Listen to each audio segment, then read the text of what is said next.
என்னோட நேம் நிஷாங்க. ஹவிஷா ஹாஸ்பிட்டல்லேருந்து பேசுகிறேன்.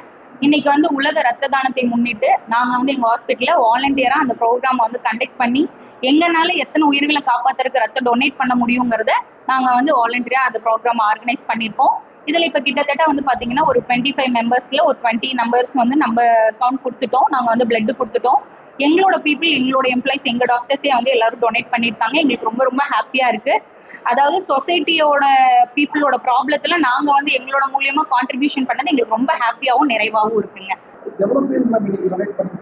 இன்னைக்கு வந்து பாத்தீங்க அப்படின்னா இது வரைக்கும் 25 பேர் வந்து நம்ம பேர் கொடுத்துருக்காங்க.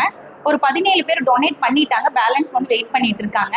இன்னைக்கு ஒரு 20-25 பேர் கொடுத்துருவாங்க. கண்டிப்பாங்க.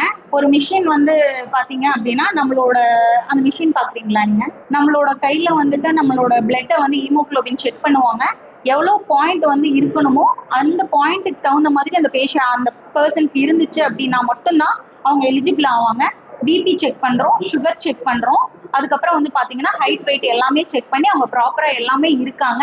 அவங்களுக்கு இதுக்கு முன்னாடி வந்து குரோனிக் இல்னஸ் எதுவுமே இல்லை அப்படிங்கறது எல்லாத்தையுமே கன்ஃபர்மேஷன் பண்ணிட்டு 2 டாக்டர்ஸ் மூலியமா அவங்க செக் பண்ணிட்டு தான் வந்து நாங்க வந்து பிளட் எடுக்கிறோம். அதாவது ஒரு பிளட் கொடுக்கறனால கண்டிப்பா நம்மளுக்கு எந்த சக்தியுமே போகாதுங்க. ஏன்னா நம்ம பிளட் வந்து 1 லிட்டரோ 2 லிட்டரோ கண்டிப்பா எடுக்க போறது இல்ல. ஒரு யூனிட் தான் எடுக்க போறோம். 2வது பிளட்ங்கிறது வந்து ஊறுறத்தன்மை உடையது அப்படிங்கறது நம்ம எல்லாருக்குமே தெரியுங்க. சரிங்களா? நம்ம பிளட் வந்து எவ்வளவு வந்து நம்மளுக்கு வேஸ்டா போனாலும் நம்மளுக்கு அது வந்து திரும்ப ஊறிடும் அப்படிங்கறது தான் வந்து கரெக்டான வேர்டுங்க. நீங்க கண்டிப்பா உங்களோட பிளட்டை வச்சு இனி ஒரு உயிரை காப்பாத்துறதுக்கு அதை நீங்க கொடுக்குறீங்க. நிறைவா நீங்க தாராளமா கொடுக்கலாம். யார் யாரெல்லாம் பிளட் கொடுக்கலான்னு கேட்டீங்க இல்லையா? அதுக்கு வந்து பாத்தீங்கன்னா 18 வயசுக்கு மேல இருக்கிறவங்க, 65 வயசுக்குள்ள இருக்கிறவங்க கொடுப்போம். வெயிட் படி பார்த்தீங்கன்னா 45 கிலோக்கு மேலே இருக்கிறவங்க வந்து பிளட் தாராளமாக டொனேட் பண்ணுவோம். ஹீமோகுளோபின் பார்த்தீங்கன்னா 12க்கு மேலே இருக்கிறவங்க தாராளமாக நம்ம பிளட் டொனேட் பண்ணலாம். இங்கே நம்மகிட்ட மிஷின் இருக்குது. நம்ம வந்தீங்கன்னா நம்ம சுகர் எப்படி செக் பண்ணுறோமோ அதே மாதிரி செக் பண்ணி நம்ம பிளட் வந்து உடனே டொனேட் அப்போவே ரிப்போர்ட் கிடைச்சிடும். ஆன் ஸ்பாட்டில் ரிப்போர்ட் வரும். அது பேஸ் பண்ணி நம்ம வந்து அப்போவே டிசிஷன் எடுத்து இது பண்ணிடும். எல்லாம் ப்ராப்பராக பண்ணுறப்ப நம்ம இந்தியன் மெடிக்கல் அசோசியேஷன்லேருந்து நமக்கு பிளட் பேங்க்லேருந்து அவங்க வந்திருக்காங்க.